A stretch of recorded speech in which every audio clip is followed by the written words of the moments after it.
Turabasuhuje shuti mukurikiye ibiganiro bya televiziyo y'u Rwanda ndi Cleophas Barore. Tugeze muri wa mwanya twakiramo abanditsi b'ibitabo, umwanya twita inganzo y'umwanditsi, kugira ngo twumve icyo buri mwanditsi ageza ku basomyi b'ibitabo. Uyu munsi dufite igitabo cyitwa Imitoma y'abato.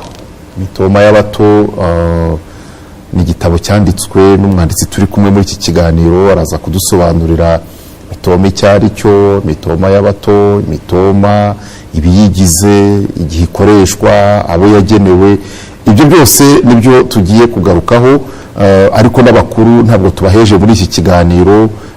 Turagira ngo mwese ari abato ari abakuru bakunda iki kiganiro mwese ntimujye kure, n'ubwo igitabo ari imitoma y'abato wasanga n'abakuru ibareba. Umwanditsi rero tugira ngo duhe ikaze ni Nsanzabera Jean de Dieu. Ikaze mu kiganiro Nsanzabera. Murakoze kumpa ikaze Barore. Imitoma y'abato ni igitabo wise utyo, kandi uravuga uti ni umuzingo wa mbere, bivuga ngo nturabiva imuzingo, biracyazingiye muri wewe. Imitoma y'abato Nsanzabera, duhere no kuri iryo jambo imitoma. Hari n'abakuri iki kiganiro batazi imitoma icyo ari cyo. Ubundi ukurikije ikinyarwanda cya gihanzi cyangwa se cya gisizi, ubundi mitoma mu buvanganzo bw'abanyarwanda ni amagambo agaragaza igishyika umuntu agira uwo akunda.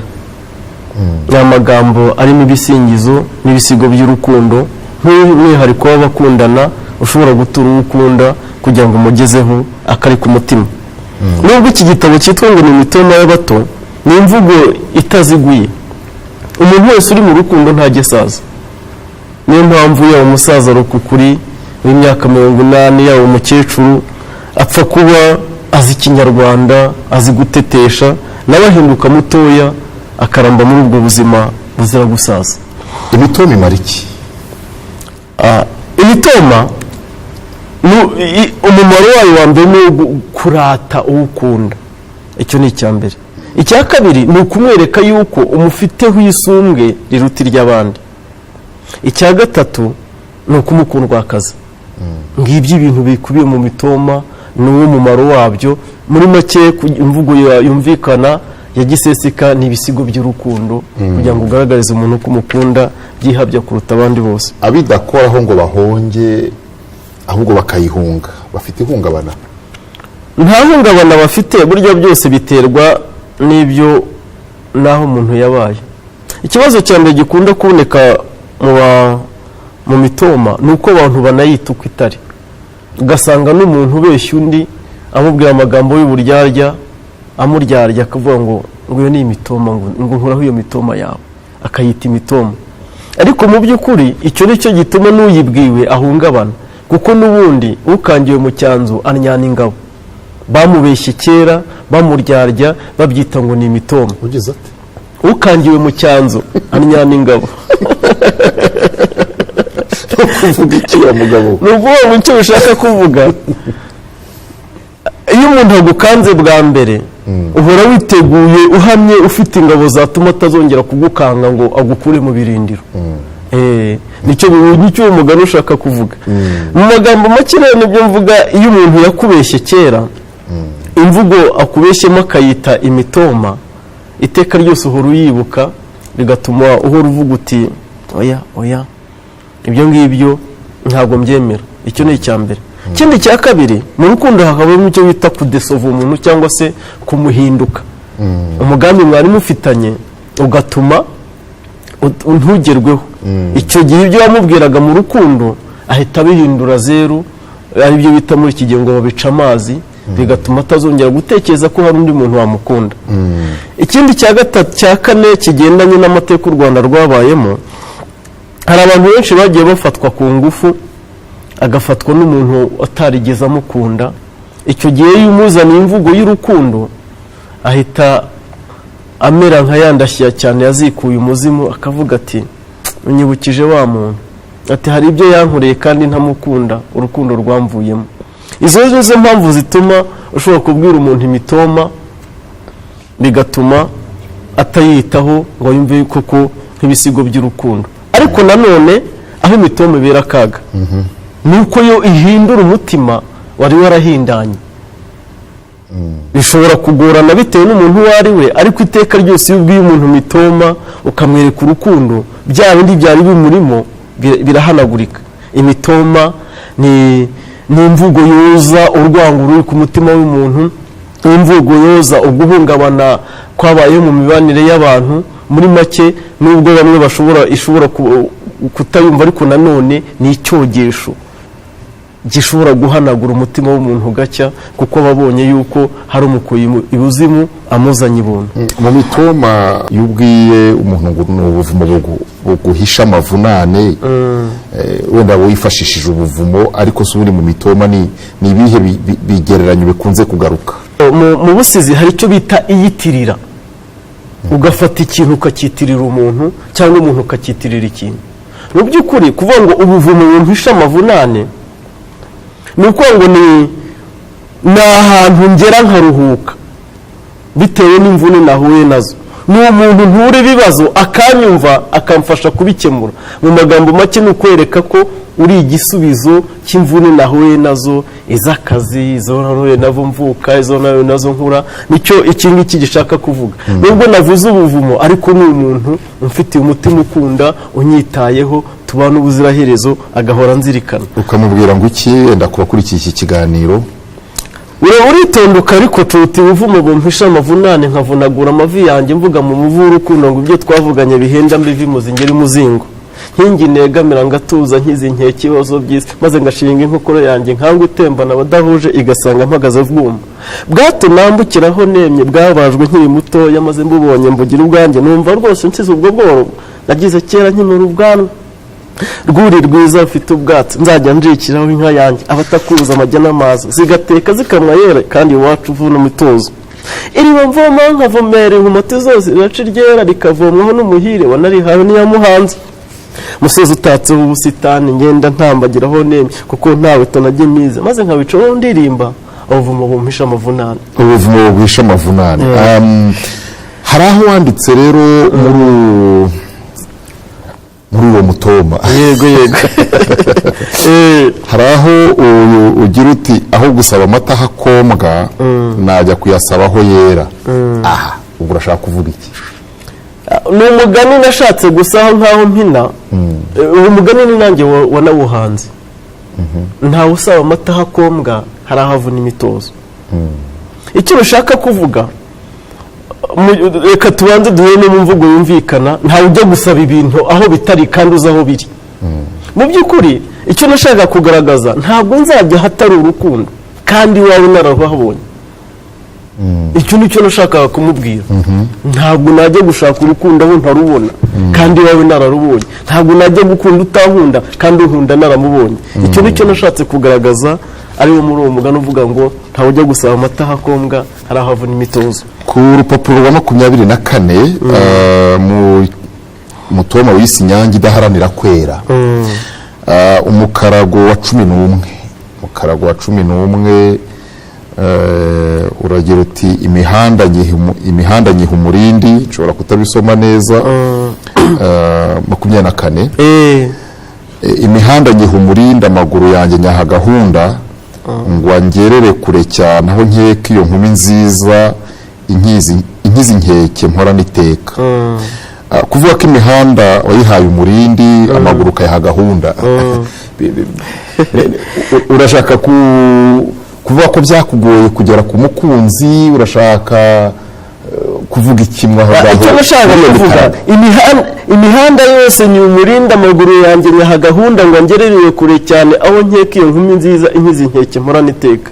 Icyo nashatse kugaragaza imihanda nayihaye umurindi ni uko ngo icyo kintu waragenze zirahengama nuko kuko ukurikiranye n'iki gisigo uko kivuga inyange idahanira kwera kivuga ibihugu nagenze uturere nagenze mu mvugo ya Gisizi. Kenya yose sinayikenze nahakimbagiye gitore nshakashaka umutarutwa nyamara ntawe nahakunze ahubwo akunze kuba mu Rwanda ntuze heza ngira umutuzo. Ni ukuvuga ngo mu magambo make imihanda kuyiha umurindi naragenze urukweto rurahengama amaguru kuyaha gahunda ni uko ngo icyerekezo cyari kimwe kidakebakeba. Ni uko ngo amaguru yanjye yarebaga aho ngaho ngiye gushaka y'umukunzi ari umugambi uhari. Kuvuga ngo amaguru nayahaye gahunda ni icyerekezo kigira gite kidakebakeba, nta gutendeka, nta kureba inzobe, nta kureba ibikara, uwo nshaka ni uwo nguwo. Iyi mvugo ivuze byinshi. Amaguru yanjye ya gahunda nta buryarya burimo, nta gutendeka, nta kureba amoko, nta kureba uturere, uwo nshaka nugize ute n'unkunda. Icyo niyo mvugo nashakaga kuvuga nagendeyeho mvuga aya magambo. Reka dusubire inyuma ku gifuniko cy'igitabo. Yego. Imitoma y'abato wakoresheje ururabo ruri mu mutima, mu ishusho y'umutima, ururabo rutukura. Yego. Hari igisobanuro cyabyo? Icyo bishaka kuvuga muri rusange ururabo ruvuga urukundo. Rwaba uko rwaba rusa kose, rwaba iroze, rwaba umweru, rwaba umutuku, ruvuga urukundo. Naho ku ishusho y'umutima iri ku gifuniko ni uko ni urukundo rwuzuye umutima. Urabona ururabo ukuntu rwuzuye, urabona ururabo ukuntu rwuzuye uyu mutima, ni urukundo rwuzuye rudacagase. Bishaka kuvuga iki?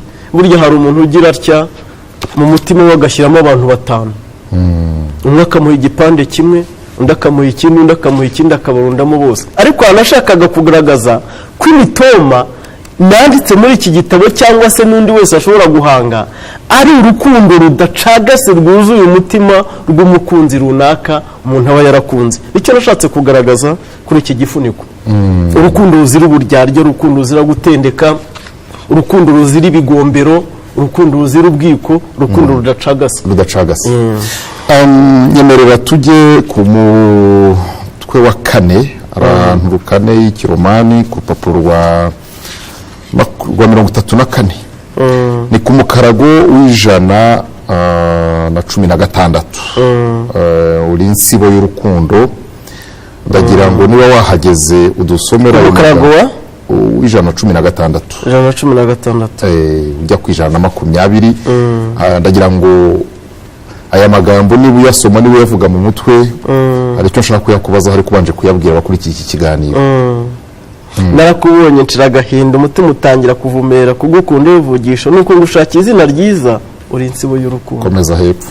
None se mvuga iki kindi ko muri byiza byo muri wacu burya hawaje iby'abandi byanjye byeze ngifite amenyo zarese ngifite umugongo. Barakoze cyane. Waravuze ngo ibyanjye byeze ngifite amenyo zaretse nkifite umugongo. Zarese nkifite umugongo. Aho rero nsanza bera ibyawe byeze ugifite amenyo. Bimwe byabe n'amaguru dore urukwavu. Urebye ibingibi byo birenze nyiramaguru dore urukwavu. Ibyo nimvugo uhanitse ariko sijya gusa. Ibyanjye byeze ngifite amenyo. Icyo bishaka kuvuga amahirwe nuko mbonye umukunzi mukeneye. Mubonye mukeneye, icyo ni icyambere. Muboneye igihe. Ikindi mubonye nkiri mutoya kuko nzabona umwanya wo kumukundwa akaza no kumugenera ibyo umukunzi agenera undi mukunzi. Icyo nicyo bishaka kuvuga. Zarese ngifite umugongo. Iyi ngiyi ni imvugo ivuze byinshi. Urabona iyo umuntu afite inka akaba afite ubushobozi bwiza n'imbaraga akiri muto bwo kuyikama, aba ari amahirwe. Icyo nashaka kuvuga ni uko ngize amahirwe yo kubona tuzarwubakana ngifite imbaraga zo kurwubaka, kubaka urugo. Harimo byinshi, harimo kubyara ugaheka, harimo kubyara ukarera abana ukabagenera ibyangombwa, hari ibyo ushobora kugenera umugore by'abashakanye. Muri make ngize amahirwe ko nkimubonye ngifite imbaraga nkiri mutoya uburyo nzabasha kumugenera ibyangombwa. Hari abakerezwa no kurangara, icyo ni icya mbere, barangazwa n'ibintu byinshi. Hari abantu barambagiza ubutunzi, hari abarambagiza uturere n'amoko, ibyo byose nabitindaho. Ibigombero abantu bakoresha barambagiza ni byinshi, icyo ni icya mbere. Hari abarangazwa n'amateka, icyo ni icya kabiri. Hari abarangazwa no gushaka ubutunzi, icyo ni icya gatatu. Hari n'abarangazwa no guhora babyatarara mu byaha, kuko umugore amubona, iyo mushatse amubona, bigatuma kwirwa atinda kuri icyo kintu cyo gushaka abakunzi kimugora. Ariko ahangaha nashaka kugaragaza ko ngiye amahirwe nagize, cyangwa se wagize, cyangwa undi wasoma uyu mutoma, ari uko ibyo byose mubonye ntarabyijanditsemo. Kuko burya mu buzima bw'urukundo hari umugani bajya baca mu Kinyarwanda ngo umusimbutsi w'udusozi ntamenya ko azamunanira. Iyo ukunze urukundo rwawe ukarutagaguza, kugira ngo uzabone umuntu ukunezeza kwinjira mu mutima biragorana. Ariko nashaka kugaragaza yuko urukundo wakunze cyangwa wakunzwe, uzabwirwa uyu mutoma cyangwa nawuhanye cyangwa undi wese wawuvuga, ari ukugize amahirwe yuko ibyo bintu, izo nzira zose zigoranye zigayitse utaziciyemo, akaba ariyo mpamvu ugeze kuri iki kintu wishimira. Urugero nko mu buzima, umukobwa iyo ngo wari isugi aba yishimye cyane, akavuga ati ngize amahirwe yuko ntajarajaye, mbonye umukunzi wanjye tubanye ubuziraherezo. Ahangaha ni ibingibi navugaga, ibyanjye byeze ngifite amenyo, ntawigeze ayakura. Gukuka amenyo byonyine no kugukuraho ubusugi, ni ukugukura amenyo byonyine. Kukuryarya umutima wawe hakagira utwara uruhande akukubeshya, ni ukugukura amenyo byonyine. Kugushyiramo ingengabitekerezo zikunda umuntu kubera ubwoko, ni ukugukura amenyo. Kuvuga ngo rero ngize amahirwe ko byeze ngifite amenyo, ni uko umukunzi dukubitanye bwa mbere nta bindi biranyanduza, ari we dukundanye tukaba tugiye kubana. Ese ko abakobwa baba bavuga gutakaza ubusugi, abasore bo ntacyo batakaza bakaba bakuwe amenyo? Oya, ibyo byose navuze, natanze urugero rw'umukobwa n'umusore nawe arahari. Hari igihe ushobora gukunda umukobwa ukamutangaho byinshi, cya mbere kugutwara ubwonko. Iyo ukunze umuntu akaba ariwe ushyiraho imitekerereze ntushyiremo abandi, biragora. Kugira ngo uzongere umukuremo byonyine ni ikibazo, icyo ni icya mbere. Hari n'abagukunda kubera ko bagukurikiyeho ubutunzi, bakagusaba ibyo bashaka byose, yamara kubona akujegeje akagenda. Ibyo byose rero ni impande zombi.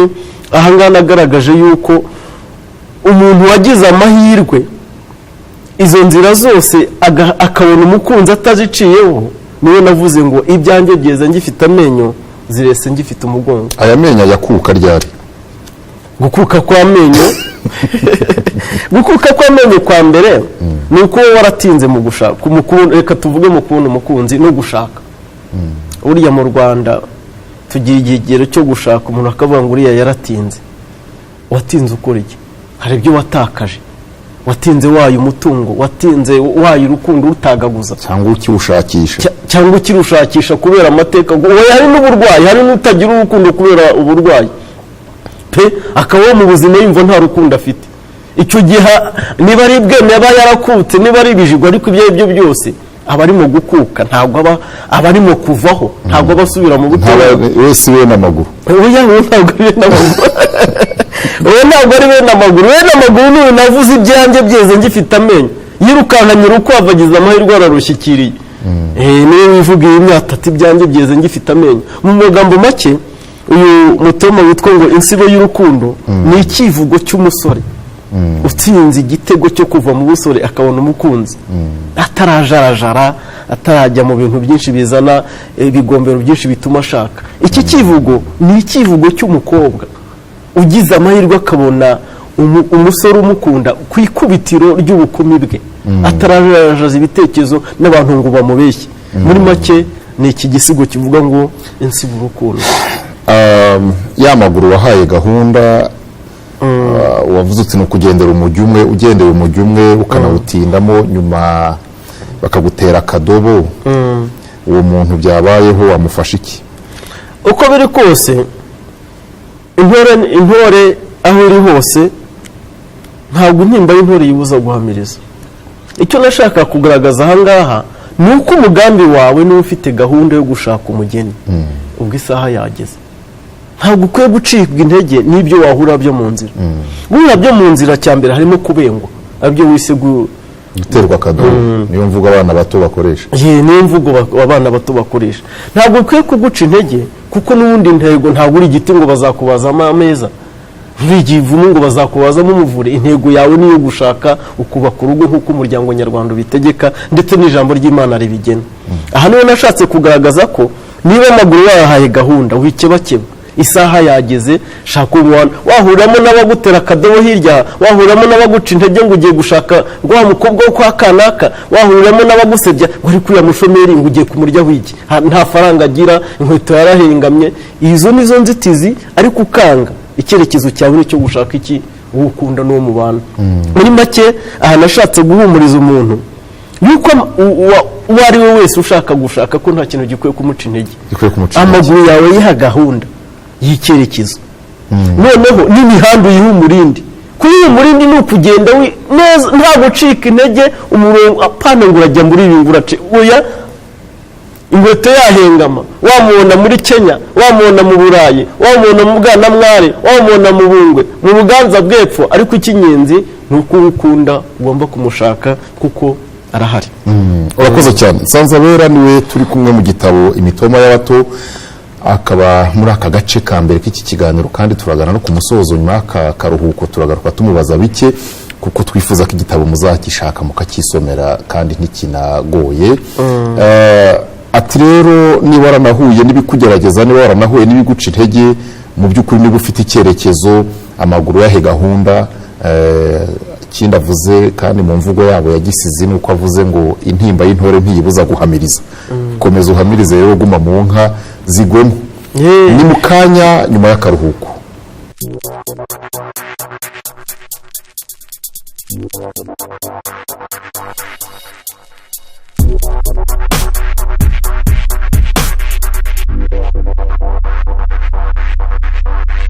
Look around you. A lot is happening and a lot is undiscovered.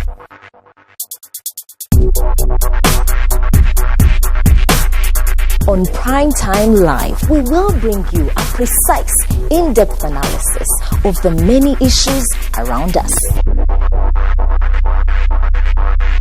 Is it governance related, health, matters of politics, or even business? We will dig deep to bring you that. Only that. Here on Primetime Live, it's more than just a TV show.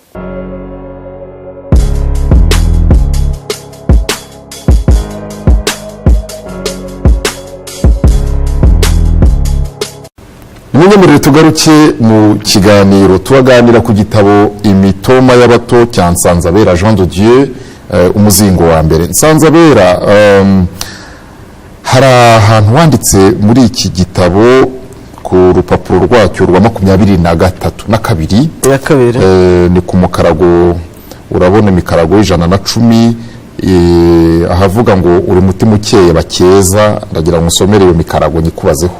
Uri mutima ukeye bakeza, ukaba ukezwa n'ame igihumbi cy'inyenzi wakigize icyere cyangwa ngo kigira ikibanza ubaye icyamamare mu bantu. Urakoze cyane. Ukaba ukezwa n'abami igihumbi. Uyu muntu ukezwa n'abami igihumbi guhitamo ntibimugoye. Nuko ubundi mpanga ibi bisigo nafashe impande zombi. Nako si impande nyinshi. Arakuvuga ngo uri mutima ukeye wakeza, nashakaga kugaragaza umukobwa mwiza w'ikibasumba, reka mwite gutyo. Ukaba ukezwa n'abami igihumbi. Abakurambagiza ni benshi. Yes. Ikinyenzi wakigize kera. Nuko ngo hari ikinyenzi wahisemo mu kurambagizwa kwawe, icyangwa ngo kigira ikibanze, icyo washakaga aba ari cyo ushyira imbere, ubaye icyamamare mu bantu. Nuko ngo icyo yoroheye nyine muri abo bami igihumbi bamukeza. Nicyo navuze ku mukarago wa gatatu. Nuko ngo mu by'ukuri ntabwo bimworoheye, ariko hari icyo yashyize imbere, akavuga ati uko biri kose nubwo ndambagizwa n'abantu benshi, ariko uwo nshaka ameza atya, kandi unkwiye ameza atya, none uramubonye, bitumye abantu bagushima yuko wahisemo neza. Muri make abasore nibo bajyaga bavuga ngo ndashaka umeza atya. Burya n'abakobwa bakwiye kuba bafite ibyo ubundi mu buzima reka tujye tuvugisha ukuri, nta muntu ukunda umuntu adafite icyo amukundira. kandi mu bigombero, ikigombero mu kinyarwanda ni condition. Umuntu uwo ari we wese ku isi akunda kubera impamvu. Urugero, niyo mpamvu n'umuntu ashobora gushaka inzobe undi agashaka uwirabura, ukabona umwe ashatse umugufi undi ashatse umuremure, undi akirahira ati ngewe mu buzima bwanjye ntabwo nashaka umuntu utari uw'iwacu, uko yaba asa kose nzashaka uwo nguwo. Ibyo bintu byose rero hari abakunda ababyibushye iyo ababyibushye hari abakunda b'amabuno manini, abandi bagakunda ba maneke. Byose ni ibintu biri ku mbehe mu biganza byacu umuntu ashyitamo bitewe n'uko abyifuza. Uyu nguyu rero icyo nashatse kugaragaza, uyu mukobwa yarambagijwe n'abantu benshi, ariko atsimbarara ku ntego ye yihaye mu buzima. Icyo nashatse kugaragaza, niba yarashakaga umugufi ariko yaramubonye, niba yashakaga umuremure yaramubonye yaramwishimira, niba yashakaga uhinga yaramubonye yaramwishimira, ariko intego ye ntiyayitezutseho.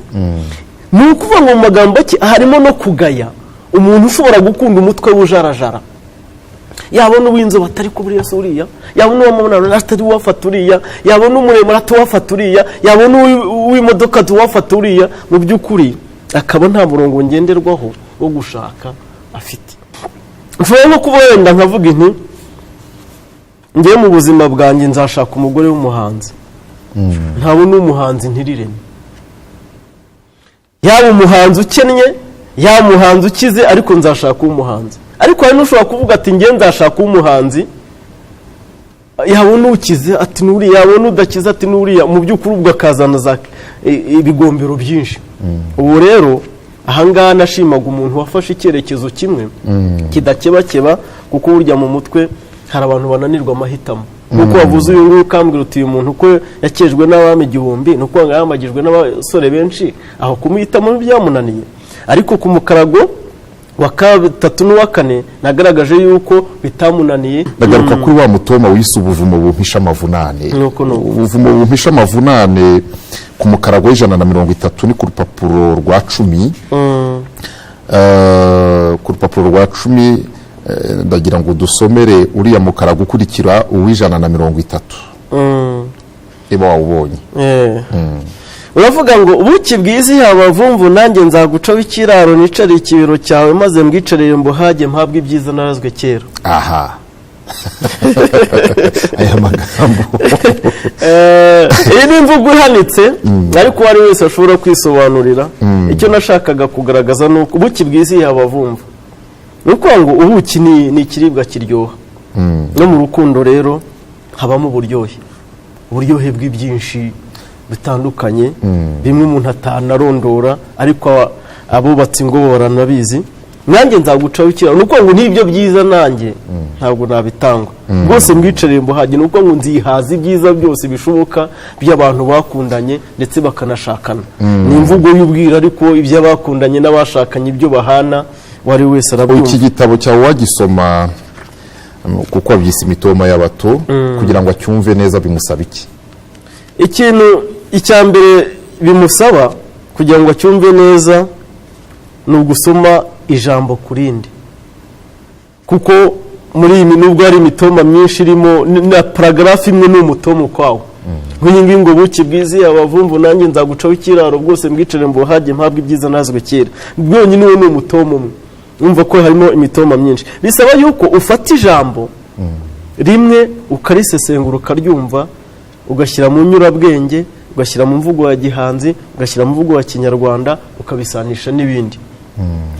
Iyo umuntu ahanga cyane cyane abasizi dufatira ku bintu byinshi. Ushobora kuvuga ubuki ariko mvuga n'ibindi bintu, ariko igikuru ni uko navuze ibiryoshye. Ibiryohera umuntu rero ni ibintu bitandukanye. Ushobora kuba hari umugabo umwe twigeze gukundana n'inshuti yanjye namubereye garisodoneri, arambwa ageze mu rugo rwabwira umugore ati mu buzima bwanjye nkunda ibintu bibiri, nkunda imyumbati yo guhekenya, nkakunda n'ibigori bishiririye. Ati mbere yuko uteka imyumbati jya ubanza ukureho uwanjye wumpe nkuhekenye, mbere n'uwotsa ibigori jya ugerageza ahantu ushiririza akagori kuko ndabikunda.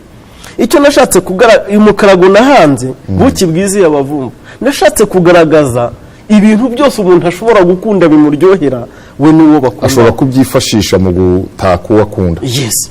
aha dusoza rero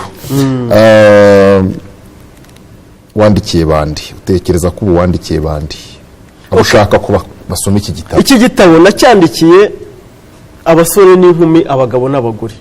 Iki gitabo harimo imitoma, ibisigo by'urukundo ushobora kubwira umugore wawe ukunda. Harimo imitoma yagenewe abasore n'inkumi, inkumi ikabwira umusore cyangwa umusore akabwira umukobwa. Ariko ikigero ibi bisigo birimo ni abantu bose bari mu kigero cyo gukunda. Harimo abasore n'inkumi, harimo abagore n'abagabo.